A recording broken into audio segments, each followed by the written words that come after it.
this year I'm going to take the deep dive into trying to make some hunting content and film my hunts. And with it being July 22nd right now, it's a little hard to make hunting videos without anything being in season. So I decided I will start maybe doing some educational pieces of what I know and understand about hunting, and maybe how to get into hunting a little bit cheaper and easier, because as we all know, hunting is a very expensive sport to get into, and it doesn't always have to be. And the narrative is, if you don't have the best of the best, you're not going to be able to compete, when in all reality that's not even the truth. So me and Bear here are going to sit down and go through some different things. We're going to do hunting on a budget right now. One of my big focuses on hunting is waterfowl hunting. And if you know even the slightest thing about waterfowl hunting, you know that it's not cheap. It's not cheap to get into. To go to the store and try to start a brand new hunting setup, I mean, you're looking at thousands of dollars. And that's always not easily feasible for everybody, or most people. I know it's not feasible for me. I am a very poor man, let's just put it that way. So when I was in college, I wanted to go into waterfowl hunting, and I've been hunting with buddies a few times, and I knew that that was something I truly enjoyed, but I also knew that I did not have the money for a spread or calls or any of that to buy brand new.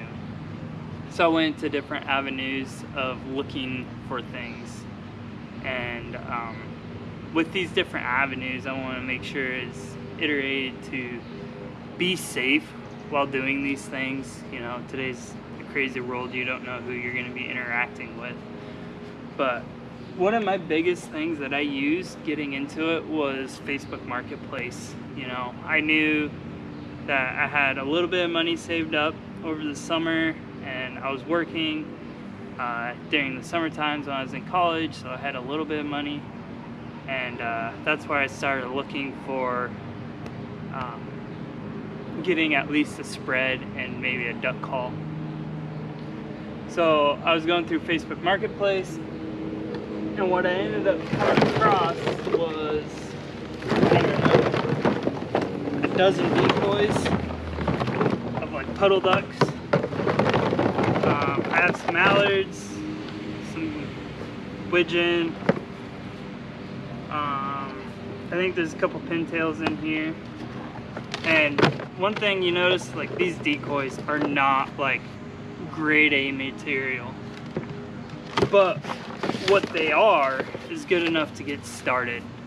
You know, you don't have to have the best of the best. I'm gonna be honest, I've killed countless ducks over this spread.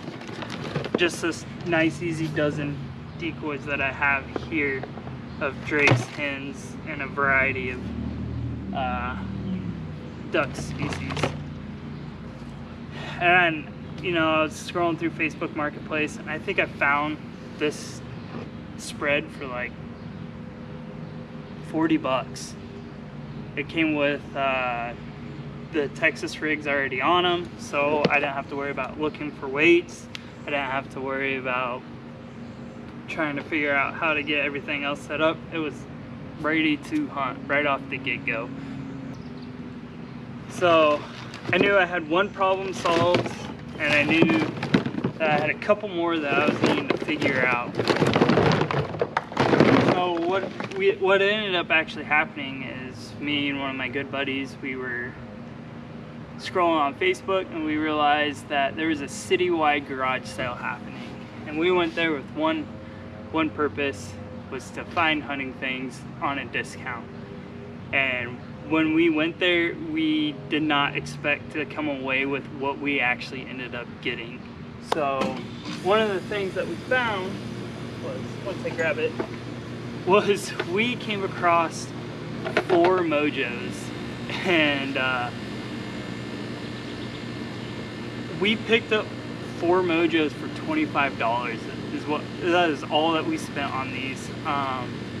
He ended up with 2. He had a mallard hen pair, or drake hen pair, and I ended up with a drake hen pair. We had to buy the wings and the stands was all that we needed to buy for them. But for 20 bucks, man, that's hard to beat. And we never would have found it if we didn't just get out there and actually actively look for these things.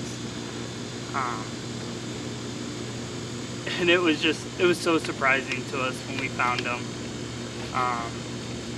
And it just kind of fell into our laps, and we were very grateful for that at the time. And then we went to another garage sale, and I ended up finding a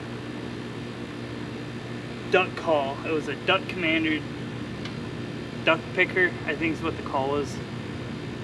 $5 is what I spent on it. And all of a sudden I had everything I needed except for waders to get started duck hunting for the year.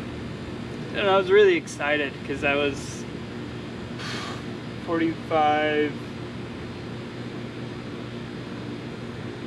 60 bucks into it, and I already had a small spread. You know, it was big enough for what I needed, and a duck call. And all of a sudden I was ready to start duck hunting. Luckily I had a shotgun available for me, so that was not one of the things I'm gonna add into this because I was very fortunate to already have a shotgun. But then the next thing I knew that I needed was a pair of waders. And I think I bought the cheapest waders that I could find at Cabela's. I think I spent 80 bucks on them. I've learned a very hard lesson that day, was just because it's cheap doesn't mean it's good. Those waders lasted me maybe a half a season before the seams wore out, and I was soaked for the whole season. I wore them. I actually ended up wearing them for 2 seasons before I decided that it would be best for me to invest in a newer pair. And at that time I understood spending a little bit more money on waders was a good way to go. But if you're looking to get into it, and you can suffer through maybe being wet every once in a while because seams wear out or you get a hole punctured that is unpatchable, then I would say definitely look at that. You know, $80, $100, it's probably $100 now for a pair of waders. It's a little pricey. It'd probably be the most pricey part of your whole purchase if you're not actively looking for decoys online. The other thing that I also used was Craigslist. I ended up with 2 dozen goose decoys for 60 bucks. Their paint was faded, but I was like, what the heck, I'm a DIY hunter, why not figure it out, make it work? So I ran with those for a little while. I don't use them anymore. Ended up finding some better decoys on Facebook Marketplace yet again and buying those, and now that's where my spread is. But Facebook Marketplace is a huge benefit if you don't mind using secondhand stuff, which I highly doubt most people are going to be against that. Just using secondhand equipment is really beneficial for getting into something. You know, you don't have to permanently stick with it, but if you want to get your foot in the door, start hunting, getting out in the outdoors, I would say always look at secondhand items, maybe even third or fourth hand, you know, something that's older than you are as a duck decoy and running with it. And, you know, they still do great. I still kill ducks over them. I used them last season. Killed ducks over them, and it was some of the most fun we had. You know, we kind of piecing together decoys, me and my buddies, just using what we had available and making it work. And if you spend the time scouting, the looks of your decoys aren't going to be as important as if you just kind of haphazardly stumbled across a spot and you're like, this looks like a good spot, but ducks are never visiting the area. You're going to have a lot harder time gathering their attention. You know, that's one of the biggest things when it comes down to hunting, is always making sure you're going out and scouting before you go hunt, just to try to help better your odds at a good hunt. So with that, I also went some different avenues, trying to make things a little bit cheaper. This is one I made this winter, but I made my call lanyard out of paracord, and I also made this game tote out of paracord. It was just cheaper than buying it brand new. I think 10 bucks. You got 40 foot of paracord or 100 foot. I don't know how much it is. I don't remember. And then look up a YouTube video, get handy, get crafty with what you're doing, enjoy it. It's kind of satisfying seeing a piece of rope turn into something that's useful and will be beneficial to you in the field. Downside is they're not as thick or as padded as something that you'd buy from the store, but it works, and that's what is important, that it works and it helps you still go out and enjoy and make things a little bit easier than trying to carry out a dozen decoys over your shoulder and hang on to 6 ducks and your shotgun and your shells and everything else, when you can just toss this up over your shoulder and just out of your way, out of mind, out of sight type deal. Then moving into this fall, or this spring actually, I wanted to start snow goose hunting. And one big thing about snow geese is you have to have a lot of decoys.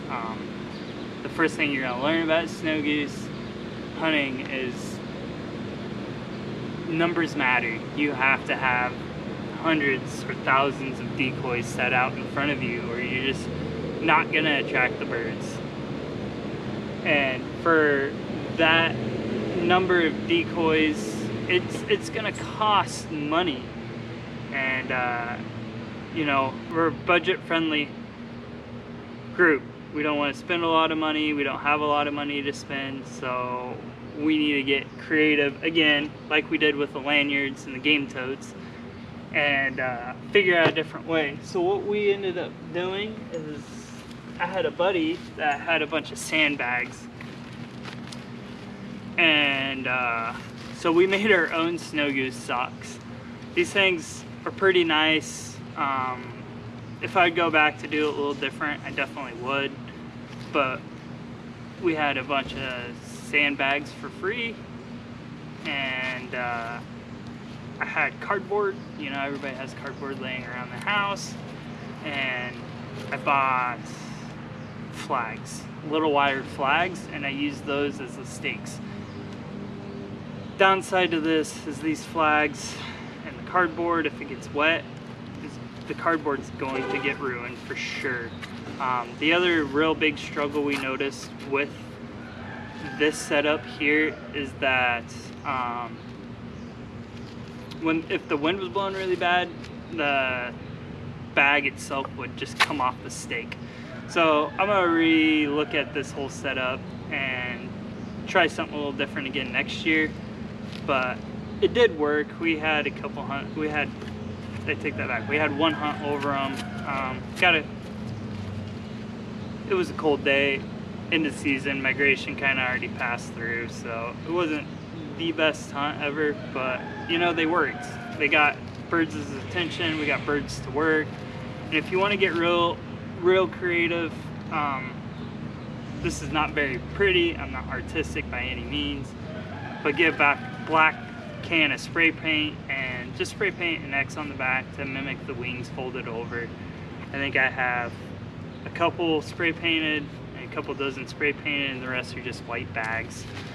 Just so it looks like there's birds in the field. And then one of the awesome things I noticed with these guys is the amount of motion that you actually get if you're on a windy day. These move so much because they're just on a stake and they're not attached to anything, so any wind, they're gonna move really well. And motion in your spread is huge, especially when you're hunting birds that are known for being actively moving all the time. Motion is such a huge thing to have in your spread. There's so many different ways, you know. There's a little bit of time up front making these, but you can do it pretty cost effective. It's not gonna look like something that somebody spent several $1000s on, but it's enough that if you're just out there to go have fun and shoot a handful of birds, this will work for you and you'll have a lot of fun with this. One thing with conservation snow goose season is you're allowed to use e-collars. If you don't have an e-collar, most of you probably have a cell phone and probably have some kind of speaker that you use at your house. So take your cell phone, look up a sound file, and then turn your speaker on and put that out in the middle of the field. You know, as long as you don't mind your speaker getting a little dirty, all of a sudden you have an e-collar. I mean, you're not going to be pulling in thousands of birds, but you'll have small flocks work for sure. So you just got to get creative when you're working on a budget. So that's one of the huge things that I've definitely learned trying to get into waterfowl hunting without spending thousands and thousands of dollars, which I am most definitely guilty of at this point. But you don't need a blind to waterfowl hunt like everybody does on YouTube or whatever. There's plenty of guys out there that don't use blinds. They'll just put in the elbow grease themselves, find brush in some sticks that are laid over, or even get in some tall cattails way off, stomp their way around, and make it work for them. So you don't have to spend $400, $500, $600 on an A-frame blind or even a ground blind.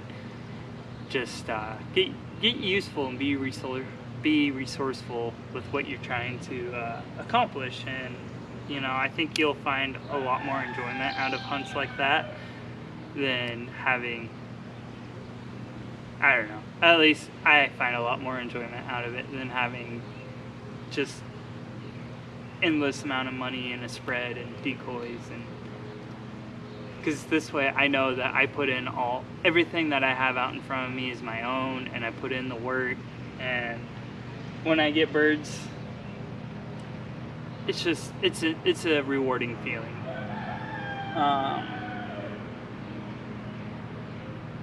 So the other thing, you know, is like, well, if you're out waterfowl hunting, you know, they see color. We can't just be running around wearing bright pink shorts and calling it a day. Well, yeah, you're right. You gotta have some kind of camo. And honestly, in college, I had camo, but it was back home with my family because I failed to pack my clothes. Amateur hour, I know. So what I did actually is I went to Walmart and they had a $20 camo coat.